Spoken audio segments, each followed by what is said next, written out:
नमस्कार मित्रांनो, स्वागत आहे सर्वांचं माझ्या चॅनलमध्ये. तर या व्हिडिओच्या माध्यमातून मी खूप छान सुंदर माहिती देण्याचा प्रयत्न करणार आहे. आपण नक्की व्हिडिओ शेवटपर्यंत पहा मित्रांनो. तर मित्रांनो पहा, ही आपणाला दिसते ही माझी 10-12 वर्षाची डाळिंबाची बाग आहे.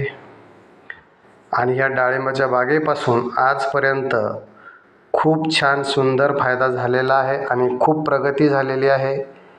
आणि आजही या डाळिंबापासून खूप मित्रांनो इन्कम मिळत आहे आणि मिळालेला आहे. तर अशीच एक तुम्हाला मित्रांनो डाळिंबाच्या संदर्भातली एक माहिती मी या व्हिडिओच्या माध्यमातून सांगणार आहे. आता ही आमची 10-12 वर्षाची बाग आहे. याचबरोबर एका शेतकऱ्याची सुद्धा 10-12 वर्षाची बाग होती. म्हणजे 2-3 वर्षापूर्वी त्यांनी ती 4-5 वर्षापूर्वी ती बाग त्याने काढून टाकली. तर मित्रांनो तो बाग काढून टाकण्याचं कारण म्हणजे मित्रांनो सतत तो 2-3 वर्ष तो बाग ती करत होता. पण मित्रांनो त्याचे ते बागेचा काय प्रॉब्लेम व्हायचा, त्याची ती सेटिंग होत नव्हती. आणि सेटिंग होत नसल्यामुळे मित्रांनो त्याने ती बाग जवळपास 7 एकरची बाग मित्रांनो काढून टाकली. आणि डाळिंब परवडत नाही म्हणून त्याने ती 7 एकरची बाग काढून टाकली मित्रांनो अक्षरशः. कारण दरवर्षी त्याचा खर्च फुकट जायचा. कुठल्याही प्रकारची मित्रांनो त्याची सेटिंग होत नव्हती. आणि सेटिंग होत नसल्यामुळे त्याला ती बाग मित्रांनो त्यांनी मग ती बाग काढून टाकली. आज मित्रांनो तो शेतकरी अक्षरशः पस्तावलेला आहे. तर मित्रांनो पहा, नवीन तुम्हाला मी एक दाखवतो. या झाडावरती कोणत्या प्रकारचा हा एक रोग आलेला आहे बघा. बघू शकता झाडाचे जे फांदे आहेत त्याला डायरेक्ट अशा गाठी तयार झालेल्या आहेत. अद्याप ह्या रोगाचं निधन झालेलं नाही आणि अजूनपर्यंत फळाला पण तसा काही प्रॉब्लेम झालेला नाही मित्रांनो.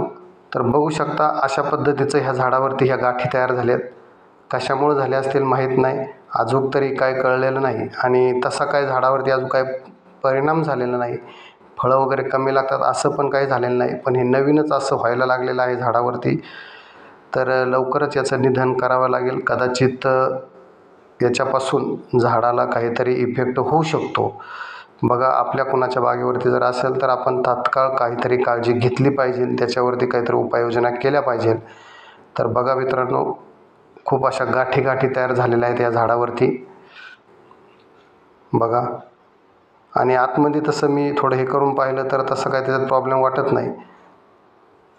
पण तरी पण कशामुळं झालं असेल माहीत नाही. नक्कीच याच्यावरती उपाययोजना करावी लागतील. जास्त प्रमाणात होऊ नये, इतर झाडांना होऊ नये किंवा त्याच्यापासून काही नुकसान होऊ नये म्हणून काळजी घेणं तर खूप गरजेचं आहे. तर मित्रांनो पहा, आपला विषय होता की डाळिंब परवडत नाही आणि परवडत नाही म्हणून 7 ते 8 एकरची बाग एका शेतकऱ्यानं भुईसपाट केली. तर मित्रांनो साहजिकच आहे, कारण आपण लाखो रुपये खर्च करून बागेमध्ये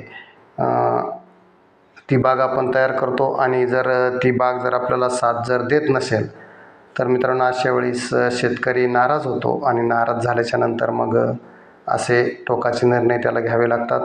आणि मित्रांनो अक्षरशः 7 एकरची बाग जवळपास 3-4 वर्षाची बाग त्यावेळेस ती झाली असेल. 3-4 वर्षे तो सतत लॉस जायचा.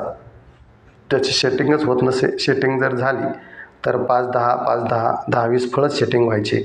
आणि खर्च तर मित्रांनो खूप भरपूर व्हायचा. आणि अशा पद्धतीनं तो माणूस वैतागला. आणि वैतागल्याच्या नंतर त्याने मित्रांनो अक्षरशः त्याची 7 एकरची बाग JCB लावून टोटल सपाट करून टाकली. तर मित्रांनो त्यावेळेस आमचासुद्धा तोच प्रॉब्लेम होत होता. आमचीसुद्धा बाग सेटिंगला प्रॉब्लेम यायचा. पण आम्ही कुठल्याही प्रकारचं न घाबरता न डगमगता मित्रांनो आम्ही ती बाग टिकून ठेवली. आणि मित्रांनो आज 10-12 वर्षाची झाडं झाली तरी आम्ही मागे सरलो नाही. आम्ही टिकून राहिलो. आणि टिकून राहिल्यामुळे मित्रांनो आमच्या अक्षरशः आत्ता प्रत्येक झाडाला चालू वर्षी 2 कॅरेट माल उतरलेला आहे. आणि मित्रांनो त्याच्यामध्ये मार्केट पण चांगल्या बऱ्यापैकी भेटल्यामुळे मित्रांनो खूप फायदा झालेला आहे. तसं शेती म्हणलं तर नफा तोटा मित्रांनो त्याच्यामध्ये असतोच. आणि नफा तोटा असतोच. समजा नफा झाला तर माणसाने जास्त आनंदाने हुरळून जाऊ नये. आणि तोटा झाला तर नाराज पण होऊ नये. कारण ही शेवटी काळी आई आहे. आणि काळ्या आईमध्ये सोनं पिकतं आणि ते पिकवण्याची क्षमता ही शेतकऱ्यामध्ये असते. तर मित्रांनो, अशा पद्धतीनं आम्ही न घाबरता न डगमगता आजही बाग आम्ही तशीच हे केलेली आहे. मित्रांनो, आता जवळपास सर्व बाग आमची हार्वेस्टिंग झालेली आहे आणि आता आमची पूर्वतयारी म्हणजे सगळी साफसफाई चालू आहे. सप्टेंबर ऑक्टोबरमध्ये ही बाग आम्हाला धरायची आहे. म्हणून आता आम्ही मित्रांनो सर्व तणनाशक मारून सगळी बाग साफसफाई करून घेतलेली आहे. बघू शकता गवत वगैरे सगळं काढलेलं आहे आणि आता लेंडी खत याच्यासाठी आम्ही स्टॉक करून ठेवलेला आहे आणि आता तो लेंडी खत खड्डे घेऊन आम्ही भरणार आहे आणि छाटणी वगैरे सगळी करून घेणार आहे. तर अशा पद्धतीने मित्रांनो हे आमचं नियोजन आहे. तर मित्रांनो, बघू शकता त्याच्याच बाजूला आपली ही इथं डाळिंबाची बाग होती. ती फार जुनी झाली होती. त्याच्यात 50% ते 60%च झाडं राहिली होती. म्हणून आपण ती झाडं सर्व काढून टाकली आणि मित्रांनो त्याच्या जागेवरती आपण हा टोमॅटोचा प्लॉट केलेला आहे. बघू शकता खूप सुंदर आणि एक नंबर टोमॅटोचा प्लॉट आलेला आहे. आणि मित्रांनो हा प्लॉट फक्त आता 1 महिन्याचा झालेला आहे. महिन्या ते सव्वा महिन्याचा प्लॉट झाला मित्रांनो. आत्ता ही झाडं कंप्लीट माणसाच्या मांडीला लागतात एवढी रगील झाडं आलेली आहे. तर एकमेव रगील यायचं कारण म्हणजे मित्रांनो आम्ही याची मशागत कशा पद्धतीने केली ते सुद्धा थोडक्यात सांगतो. मित्रांनो, याच्यामधली झाडं काढली. झाडं काढल्याच्या नंतर सगळ्या याच्यात रोटर मारला, धस्या मारला, चांगलं जमिनीची मशागत केली आणि मित्रांनो मग त्याच्यामध्ये आम्ही टोमॅटो लावण्याचा निर्णय घेतला आणि बेड पाडले. बेड पाडल्याच्या नंतर त्याच्यामध्ये मित्रांनो कोंबड खत घातलं आणि कोंबड खताच्या वरून मग आम्ही हा जो पेपर आहे तो पेपर आथरला आणि त्याच्यानंतर मग आम्ही ही मित्रांनो टोमॅटोची लागवड केलेली आहे. तर आज बघू शकता 1 सव्वा महिन्याची टोमॅटोची ही बाग आहे. जवळपास 1.5 ते 2 एकरची ही बाग आहे आणि खूप छान सुंदर क्वालिटीची आहे. तर बघू शकता आत्ता सध्या खूप तेजदार आणि रगील बाग आलेली आहे. तर खूप खर्च केला आहे आणि मेहनत पण केलेली आहे. तर मित्रांनो शेतीमध्ये असंच आहे, मेहनतीला फळ हे नक्कीच मिळतं. कोणत्याही अपयशाला आपण न डगमगता त्या जर सामोरं जर गेलो तर मित्रांनो 100% आपल्याला शेतीमध्ये यश मिळत आहे आणि ते यश आम्ही संपादन केलेलं आहे. तर त्याचं एकमेव कारण म्हणजे टिकून राहणे. आपण जर क्षेत्र कोणतंही असू द्या, शेती व्यवसाय असू द्या, अन्य व्यवसाय कोणताही असू द्या, त्याच्यामध्ये जर आपण अशा प्रकारे माहिती मी ह्या व्हिडिओच्या माध्यमातून आपणासमोर मांडण्याचा प्रयत्न केलेला आहे. तर मित्रांनो, आपला हा व्हिडिओ आणि ही माहिती आपणास कशी वाटली नक्की एक कमेंट करून सांगायची आहे. आणि चॅनलवरती आपण नवीन असेल तर मित्रांनो सबस्क्राईब करा.